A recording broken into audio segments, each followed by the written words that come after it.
I've got a lot of ideas lately, and I'm finding myself wanting to constantly introduce them with theories, which may only last today or may last for a while. Who knows how long I'll remember it. But it is, a lot of my thinking is so disjointed that it's helpful to have a little framework to introduce things under. Here's another theory for you. A diamond in the rubble that I can find from the experience I've had with the trolls online who really have settled down in a way that I appreciate. And I'm almost worried to talk about it because what if that kicks them up? I don't get why this would kick them up, but it does sometimes. And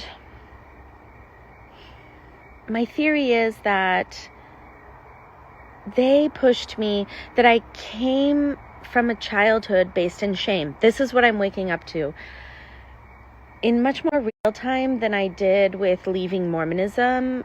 I'm attempting to share with you in real time a kind of waking up process that I'm going through. I'm trying to share with you what it's like to wake up to seeing your childhood in a new way. I'm someone who went to therapy and said my childhood was great.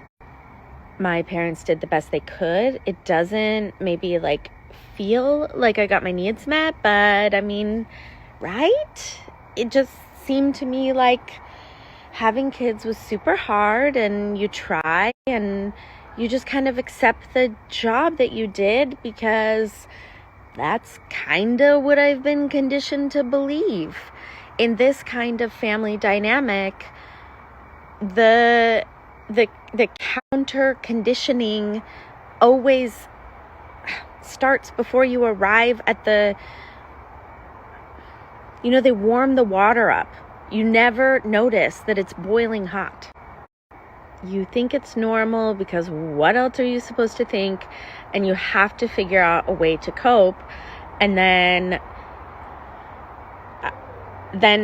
man, you got to wake up to it, right? That's step one. You have to be willing to see these cracks in yourself, acknowledge them. You have to do this very difficult work of holding your intention on being more intentional all the time, but you're wound very, very tight because this thing is fundamentally broken and it's so difficult to describe. That's probably part of the reason why people don't attempt to describe it, because I still can't get it into something succinct for you, but I feel such a strong desire to spread the word that if the alarm bells are going off, it means something.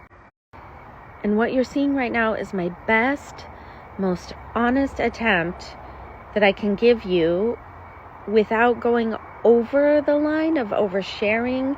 I really took to heart what Brene Brown said about how you can't be in the tender place.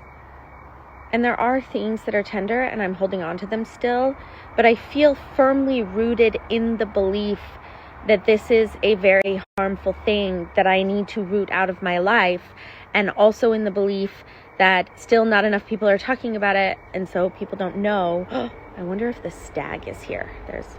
Or maybe someone's walking in the forest, but there's noise in the forest. There's a creek between me and the forest, and it just helps me feel safer. Otherwise, it might be a little creepy. There's a version of my life story that can be written like this. Woman raised in shame-based, manipulative religion, leaves, and then realizes 9 years later, just shy of a decade later, that many of the elements of her early life were also irrevocably shaped and impacted by the shame-based and manipulative tactics of her family. And what if I don't tell the story? What if I wait and I tell the story in a cleaner way that's maybe more societally acceptable? But what if I can't capture? I feel such a strong desire to be a part of addressing this problem, because it's insidious, and I mean, it's in my nature to just want to talk about things that I feel very strongly about, and so much of my life is impacted by this right now. And I feel incredibly empowered with the things I've learned and with the work I've done to... Damn it, Insta has started kicking me off if I go too long. I don't want to use live. The comments are distracting. I would go live and use that more if I don't know, if somebody knows how to turn the comments off entirely so you're not distracted during lives, I'd really like that. The summary is, I'm trying to tell you the story as vividly as possible because I'm worried that I won't ever be able to tell you the story this way again. And it's really important to me. And I don't know if you've been following, I don't feel like I owe anybody anything, but it's a kind of relationship. It's sort of like, if you know, you know. I enjoy it. And I think my internet life has been incredibly complicated. And I also think it's an integral part of the place that I'm working from today. And so my theory is that the trolls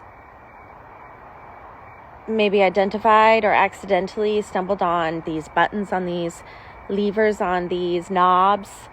I mean, they just went to town on all of the parts of me that had been most affected by Mormonism and the broken parts of my family dynamic. And I don't feel any shame about sharing it in real time. I don't feel any shame about waking up in real time and you seeing what it looks like for someone to see that there is something better. I didn't know, and now I know.